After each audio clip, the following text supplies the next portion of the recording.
श्री शिवाय नमस्तुभ्यम। हरे कृष्णा दोस्तों, स्वागत है आपका हमारे शिव छाया चैनल में। आप सभी को कार्तिक मास की बहुत सारी शुभकामनाएं। आज की कहानी हमारी भैया दूज की है, तो चलिए कहानी सुनते हैं। किसी गांव में एक बुढ़िया माई थी। उसके 7 बेटे और एक बेटी थी। बेटी की शादी हो चुकी थी। जब भी उसके बेटे की शादी होती, फेरों के समय एक नाग आता और उसके बेटे को डस लेता था। बेटे की वहीं मृत्यु हो जाती और बहू विधवा। इस तरह उसके 6 बेटे मर गए।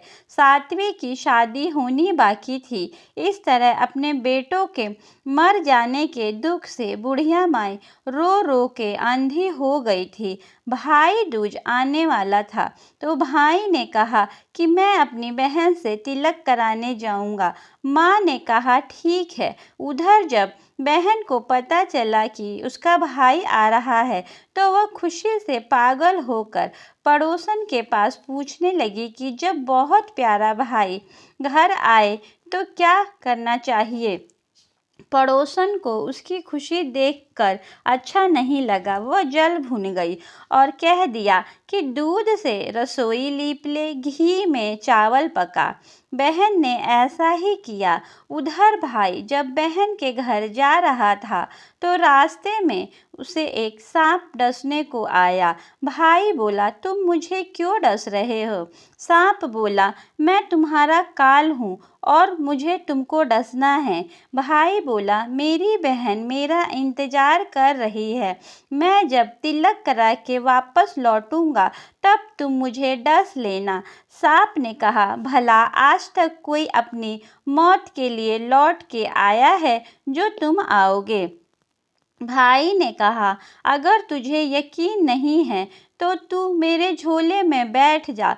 जब मैं अपनी बहन के तिलक कर लूं, तब तू मुझे डस लेना। सांप ने ऐसा ही किया।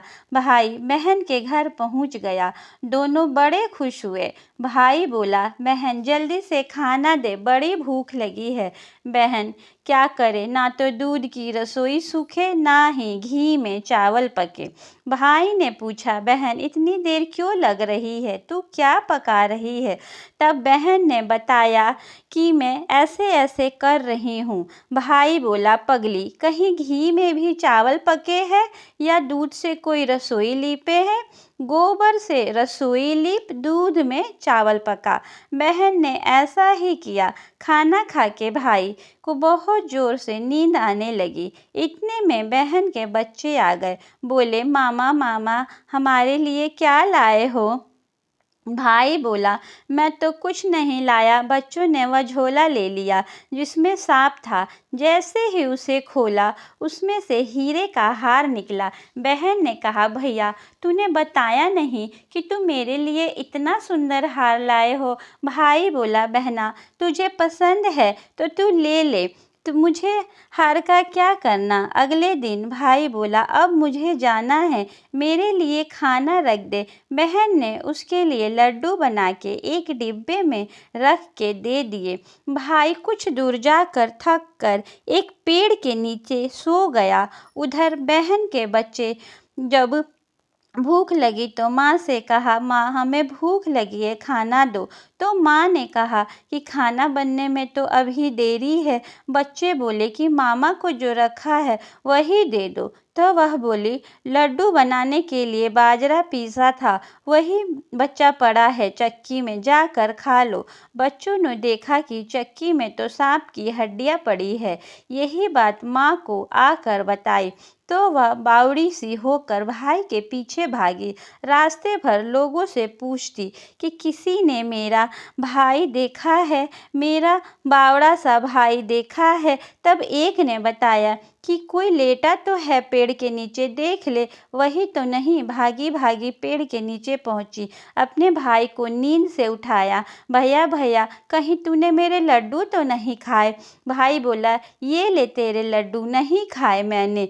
ले दे के तूने लड्डू ही तो दिए थे। उसके भी पीछे पीछे आ गई। बहन बोली, नहीं भाई तू झूठ बोल रहा है, जरूर तूने खाया है। अब तो मैं तेरे साथ चलूंगी।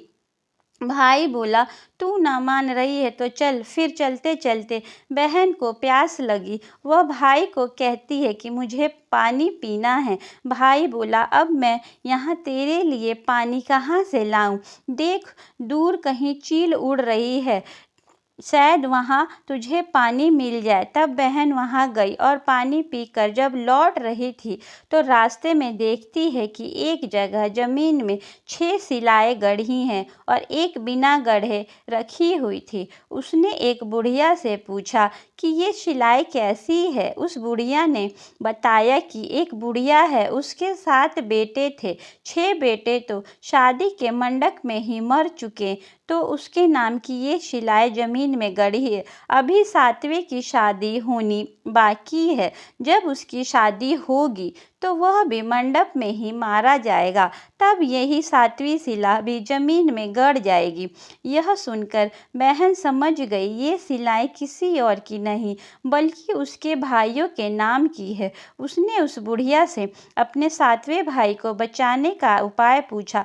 बुढ़िया ने उसे बतला दिया कि वह अपने 7वें भाई को कैसे बचा सकती है। सब जानकर वह वहाँ से अपने बाल खुले करके पागलों की तरह अपने भाई को गालियाँ देती हुई चली। भाई के पास आकर बोलने लगी, तू तो जलेगा, कटेगा, मरेगा। भाई उसके ऐसे व्यवहार को देखकर चौंक गया, पर उसे कुछ समझ नहीं आया। इसी तरह दोनों भाई बहन माँ के घर पहुँच गए। थोड़े समय के बाद भाई के लिए सगाई आने लगी। उसकी शादी तय हो गई। जब भाई को सेहरा पहनाने लगे तो वह बोली, इसको क्यों सेहरा बांधेगा? सेहरा तो मैं पहनूंगी, ये तो जलेगा, कटेगा, मरेगा। सब लोग परेशान होकर सेहरा बहन को दे दिया। बहन ने देखा उसमें कलंगी की जगह सांप का बच्चा था। बहन ने उसे निकाल के फेंक दिया। अब जब भाई घोड़ी चढ़ने लगा तो बहन फिर बोली, ये घोड़ी पर क्यों चढ़ेगा? घोड़ी पर तो मैं बैठूंगी, ये तो जलेगा, कटेगा, मरेगा, इसकी लाश को चील कौवे खाएंगे। सब लोग परेशान होकर सब उसे घोड़ी पर चढ़ने दिया। अब जब बारात चलने को हुई तब बहन बोली, ये क्यों दरवाजे से निकलेगा? ये तो पीछे के रास्ते से जाएगा, दरवाजे से तो मैं निकलूंगी। जब वह दरवाजे के नीचे से जा रही थी तो दरवाजा अचानक गिरने लगा। बहन ने एक ईंट उठाकर अपनी चुनरी में रख ली। दरवाजा वहीं की वहीं रुक गया। सब लोगों को बड़ा अचंभा हो रहा था कि ये क्या कर रही है पागली सी लड़की। रास्ते में एक जगह बारात रुकी तो भाई को पीपल के पेड़ के नीचे खड़ा कर दिया। बहन कहने लगी, ये क्यों छाँव में खड़ा होगा? ये तो धूप में खड़ा होगा, छाँव में तो मैं खड़ी होंगी। जैसे ही वह पेड़ के नीचे खड़ी हुई, पेड़ गिरने लगा। बहन ने एक पत्ता तोड़कर अपनी चुनरी में रख लिया। पेड़ वहीं की वहीं रुक गया। अब तो सबको विश्वास हो गया कि ये कोई बावली, कोई जादू टोना सीख कर आई है जो बार बार अपने भाई की रक्षा कर रही है। ऐसे करते करते फेरों का समय आ गया। जब दुल्हन आई तो उसने दुल्हन के कान में कहा, अब तक तो मैंने तेरे पति को बचा लिया, अब तू ही अपने पति को और साथ ही अपने मरे हुए जेठों को बचा सकती है। फेरे के समय एक नाग आया। वह जैसे ही दूल्हे को डसने के हुआ, दुल्हन ने उसे एक लोटे में भर करके ऊपर से प्लेट से बंद कर दिया। थोड़ी देर बाद नागिन लहर लहर करती हुई आई। दुल्हन से बोली, तू मेरा पति छोड़। दुल्हन बोली, पहले तू मेरा पति छोड़। नागिन ने कहा, ठीक है, मैंने तेरा पति छोड़ा। दुल्हन, ऐसे नहीं, पहले 3 बार बोल। नागिन ने 3 बार बोला। फिर बोली कि अब मेरे पति को छोड़। दुल्हन बोली, एक मेरे पति से क्या होगा? हंसने बोलने के लिए जेठ भी तो होने चाहिए, एक जेठ भी छोड़। नागिन ने जेठ के भी प्राण दे। फिर दुल्हन ने कहा, एक जेठ से लड़ाई हो गई तो एक और जेठ दो।